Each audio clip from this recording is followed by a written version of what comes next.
1000 মানে কি তাহলে গুনে গুনে নেয় নাকি? 100 টাকা 50 টাকা করে 1000 গুনে গুনে নেবে। গুনে গুনে নেবে? 1000 হলে তবে 100 টাকা।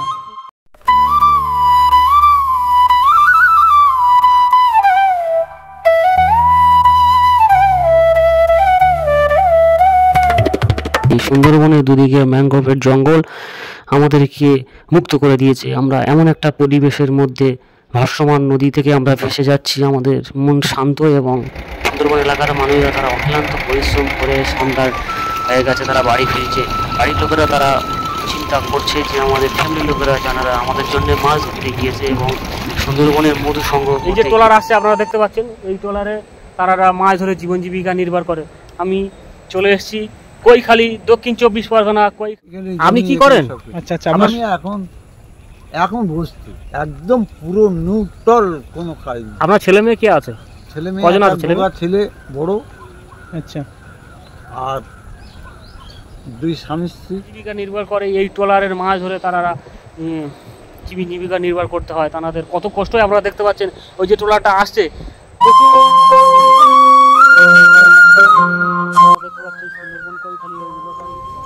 আপনারা মিন ধরেন, এই নদী থেকে মিন ধরে আপনারা জীবন জীবিকা নির্বাহ করেন, তাই তো? এই নদীতে আচ্ছা আচ্ছা, প্রচুর কষ্ট হয় আপনাদের, তাই তো?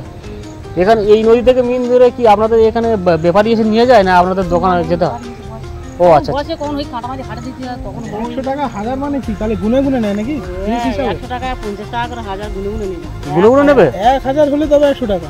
ওরে বাবা, তো 1000 মিন আপনারা কতক্ষণ সময় লাগে ধরতে? সারাদিন কেটে যেতে পারে নাকি? এই গ্রামের একটা দিদির সাথে কথা বললাম, উনি বললো যে কতটা কষ্ট তাদের জীবন জীবিকা নির্ভর করতে হয়। কারণ আপনার বাড়ি আমার বাড়ি, মা বোনেরা তারা অনেক সুখে দিন কাটায়। সুন্দরবনের যে নদী উনি কাটিয়ে দেয় 100 টাকা, 100 টাকার মূল্যের জন্য। কারণ 100 টাকা হলে ওনার জীবন চলবে।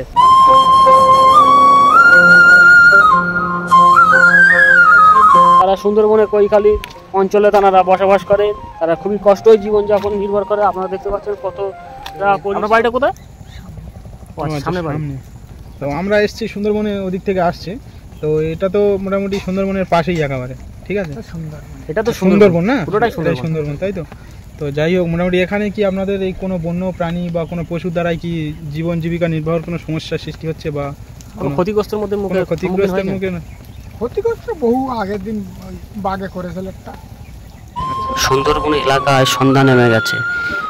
নদীর মাঝখানে যে নৌকা বা ভুটভুটি ভেসে আসছে সেগুলো একদম ছোট্ট পরিমাণে দেখা যাচ্ছে। সারাদিন তারা এই নদীতে পড়ে আছে মাছের জন্যে।